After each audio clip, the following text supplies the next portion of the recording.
The water drawn from here is purified at the plant before it gets to your home. President Mahama told the facility to be familiar with the real challenges confronting them and how to deal with it. He first visited the intake point at the Wieja dam site, where he was briefed on the peculiar difficulty in making the water potable enough for consumption.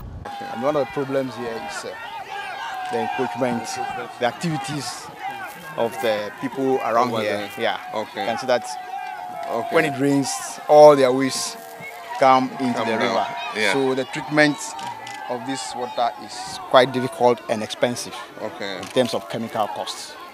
At the treatment plant itself, the president was taken through the various processes required to make the water potable, with officials explaining what prompted the current rationing program.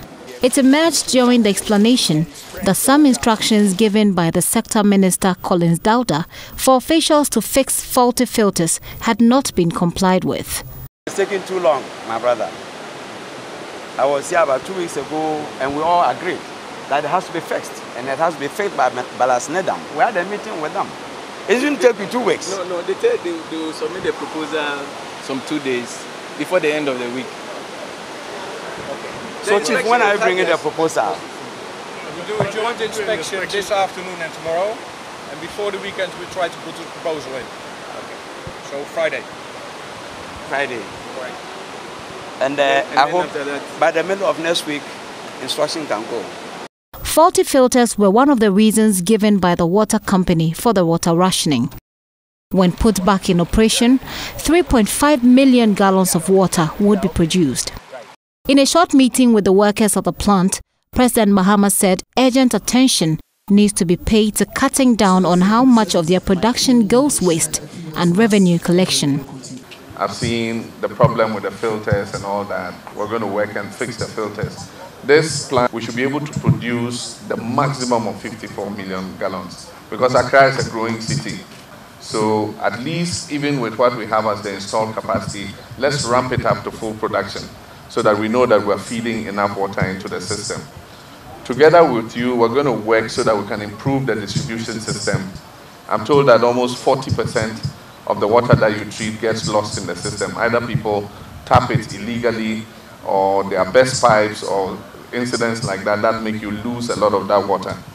We should work together over the years to reduce to a minimum the amount of water that is unaccounted for. At the plant facility, a supervisor, Albert Ojuri, spoke of plans to fast-track the project to finish ahead of the June 2015 deadline. And this intake is being constructed. This is the intake after construction. Yeah, it will deliver 80 million gallons of raw water.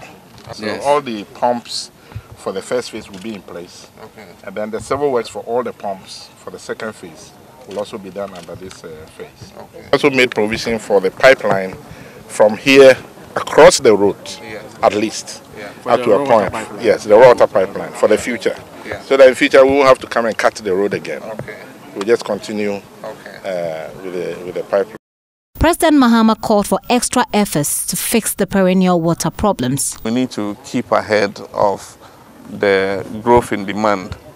You know, I'm sure that this project, if we do phase 1, bring in another 40 million gallons, we should immediately start working on phase 2 to increase to 80 million gallons because the rate at which the city is growing, if we don't keep one step ahead of them, then always we'll have problems with shortages. I can't wait for this to come on stream because there are traditionally water-starved areas in the city. You know, everybody knows about Adenta and the water problem. And if this problem will solve that permanently, then I will sleep a very happy man. The facility on contract to China Gezuba Company would supply Adenta, Tema, and the northern part of Accra when completed. Gifty Ando Apia for Joy News.